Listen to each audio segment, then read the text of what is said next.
करने की आवश्यकता है और हमें यह भी समझना होगा कि हम किस पे उम्मीदें करें।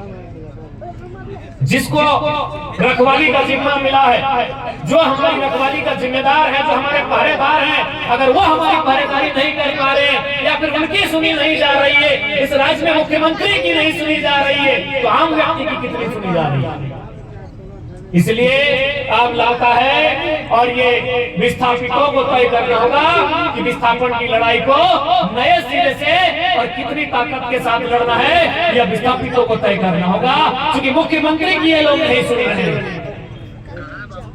लोग तो अंदर खाने ये भी कहते हैं कि भले हम और आप यानी जनता जनार्दन जिनके पास इस राज्य में करोड़ों के मतदाता हैं, जिनके पास एक भीड़ है, आप भले अपने वोट से सरकार डिसाइड करते हैं, लेकिन लोग कहते हैं आलोका स्टील कंपनी के जो मालिक हैं, क्या नाम है, श्रीमान रोंटा, वो अपने अर्थ से, हम अपने मत से सरकार को डिसाइड करते हैं, वो अपने अर्थ से सरकार का बनना और बिगड़ना डिसाइड करते हैं, ऐसा लोग कहते हैं।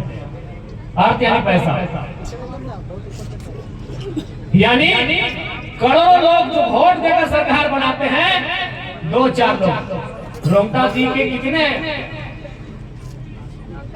कितना योगदान होगा इस सरकार को बनाने में, मत के नाम में, लेकिन अपने अर्थ के नाम पर वो सरकार में और सरकार के निर्णयों को प्रभावित करते हैं।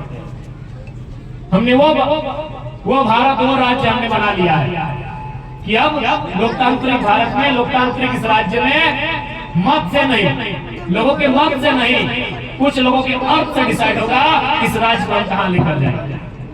ये बहुत ही गंभीर बात है, ये बहुत ही चिंता का विषय है। आने वाले दिन इसका खामियाजा मध्यम वर्ग को, इसका खामियाजा गरीब, गांव, किसान, मजदूर को झेलना पड़ेगा।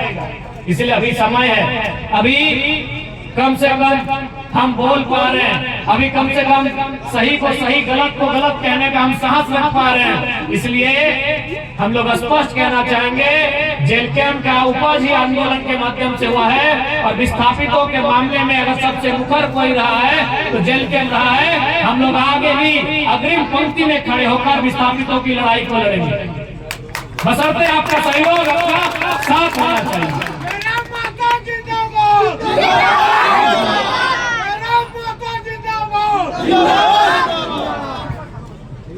और बिल्कुल आज इस बात को हम खुले मन से मानते हैं कि जो समस्याएं हैं और जो हम संघर्ष कर रहे हैं, हमारे संघर्ष से समस्याएं बड़ी हैं, इसीलिए समाधान नहीं हो पा रहा। इस बात को मानते हैं कि आज जो हम लोग संघर्ष कर रहे हैं उससे समस्याएं बड़ी हैं, लेकिन हम यह भी मानते हैं जब हमारा संघर्ष बड़ा होगा, हमारे संघर्ष का आधार बढ़ेगा, हमारे संघर्ष का स्तर बढ़ेगा, समस्याएं छोटी होंगी और समाधान भी होगा। क्योंकि समस्याएं, जिनके माध्यम से हमें समस्याएं मिल रही हैं, वो बड़े लोग हैं। इस व्यवस्था में उनकी पकड़ है, सत्ता में उनकी पकड़ है, और जो संघर्ष करने वाले लोग हैं वो कहीं ना कहीं लाचार, किसान, बेबस लोग हैं। लेकिन जब वो एकजुट होकर संघर्ष करेंगे, एक होकर अपनी लड़ाई को लड़ेंगे, तो मुझे पूर्ण विश्वास है समस्याएं बहुत छोटी पड़ जाएंगी और हमारे संघर्ष का स्तर बहुत ऊंचा हो जाएगा।